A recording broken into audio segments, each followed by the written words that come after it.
Good day, doctor. My name is Fang Lian and my match number is 280319.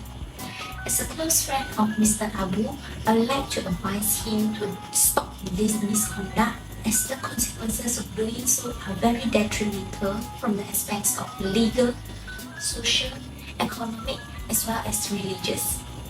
Abu, once you are appointed as a tender committee member of a government agency, it is your responsibility to follow the government procurement procedures. When you carry out the government procurement procedures, you should uphold the procurement principles such as accountability, transparency, value for money, open and fair competition, as well as fair dealing.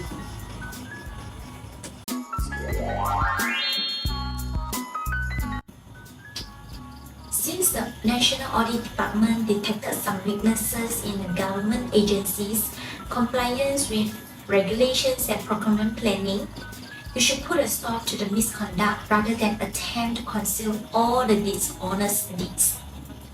Remember that you have previously attended a governance workshop where the offense of receiving gratification and the duty to report bribery transaction was stressed.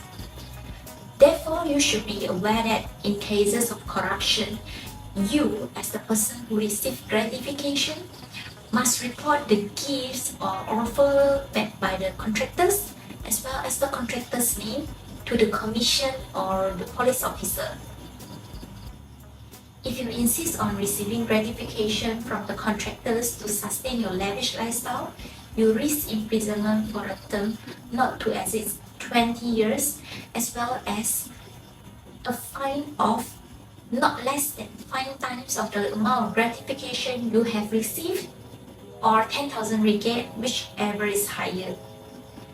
Since you are the sole breadwinner for your family, I would advise you to stop this misconduct, as the gratification is not a must for you, but just to sustain your lavish lifestyle. However, if the penalty is imposed on you, you will suffer greatly, not just financially, but you will face a prison sentence.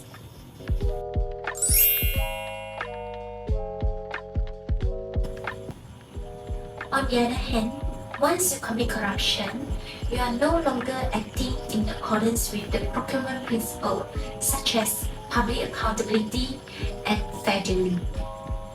You are no longer held accountable to the public because you will behave in Mr. Cho's favor after accepting his gifts.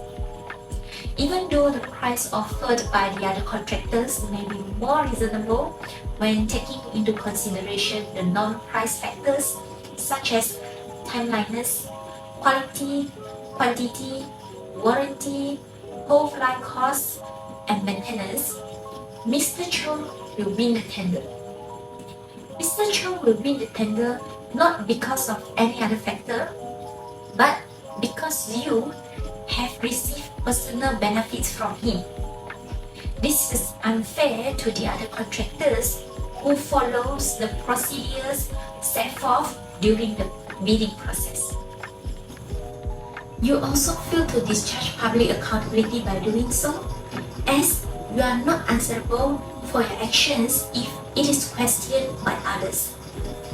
When there is no public accountability, the public will lose faith in governmental institutions. Also, when you corruptly accept bribes from the other contractors, such as Mr. Cho will be given preference over those contractors that did not give you gifts.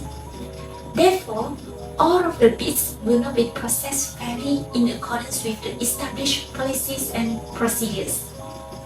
This violates the equal opportunity principles. As a public servant, you must behave in the best interest of the public. Your decision should not be biased, and you should not allow anyone to influence your decision. So, kindly halt the improper behavior, since it benefits Mr. Cho at the expense of the other contractors.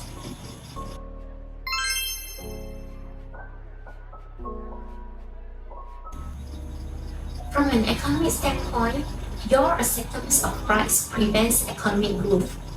This is because The other contractors who follow policies and procedures will not submit bids going forward, as they are aware that the selection of vendors is unfair. Also, when corruption takes place, more qualified contractors and companies will be turned down due to the distorted bidding process. The government procurement policies to support the growth of local industry and to accelerate the growth of economy has failed, since the contractors are not given an equal opportunity to compete with one another.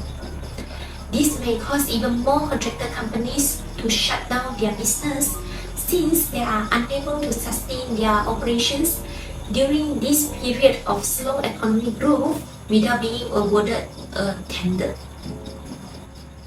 You are also unable to live up to the motto of working for value for money, emphasized by presidents of ABPA Municipal Council, because you failed to mention that the government procurement generated the best returns on every Malaysian ringgit spent and therefore cannot meet the KPIs set by the top management. In the case of international tenders, corruption reduces the confidence of foreign bidders in the economic condition of our nations, making it more challenging to attract foreign investment. Therefore, as a public servant, you should help to boost the nation's economic growth in accordance with the government's policies. But instead, what you have done have damaged our nation's reputation. So, I would suggest that you halt the improper behavior before it becomes worse.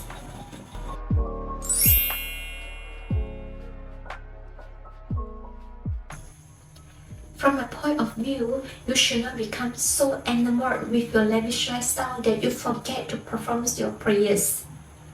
The consequences of inappropriate behaviors, such as skipping prayers because you have to play golf with your business clients, are severe.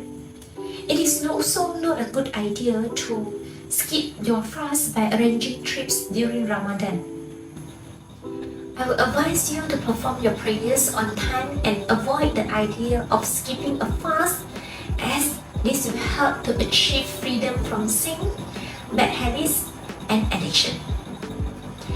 You should also never forget your mother's words of advice, which states that improving your religious knowledge will prevent you from engaging in unethical behaviors.